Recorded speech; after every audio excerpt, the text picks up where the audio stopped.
क्या आप कभी किसी पार्टी या गेट टुगेदर के बाद अपनी कार में अकेले बैठे रहे हैं, स्टीयरिंग व्हील को कसकर पकड़े हुए और खुद को पूरी तरह से निचोड़ा हुआ और थका हुआ महसूस किया है? किसी ने आप पर चिल्लाया नहीं, वो दोस्तों के साथ बस एक सामान्य डिनर था। फिर भी जैसे ही कार का दरवाजा बंद होता है, आप बस अंधेरे में सिमट जाना चाहते हैं और दुनिया से छिप जाना चाहते हैं।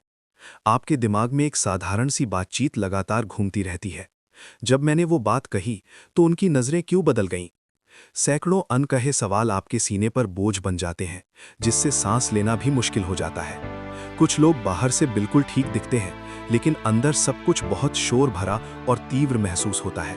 वे एक थका देने वाला विरोधाभास लेकर चलते हैं, चेहरे पर एक प्यारी मुस्कान और अकेले होते ही इंद्रियों के अतिभार, सेंसरी ओवरलोड से चीखता हुआ मन। आप वहां बैठते हैं और सोचते हैं, क्या मैं टूटा हुआ हूं? मैं सब कुछ इतनी गहराई से और इतनी तकलीफ के साथ क्यों महसूस करता हूं, जबकि बाकी सब आसानी से इन बातों को भूल जाते हैं?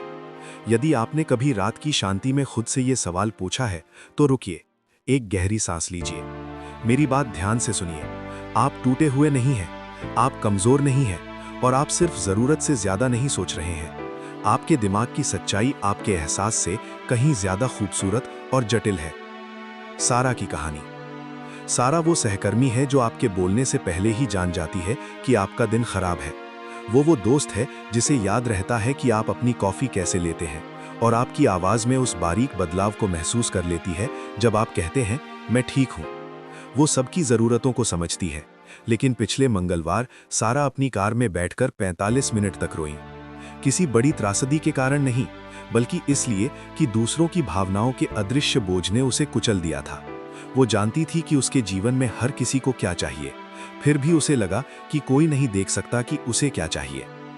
आप एक HSP हैं। मनोविज्ञान के क्षेत्र में जिसे आप अपनी कमी मान रहे हैं, इसका एक विशिष्ट नाम है।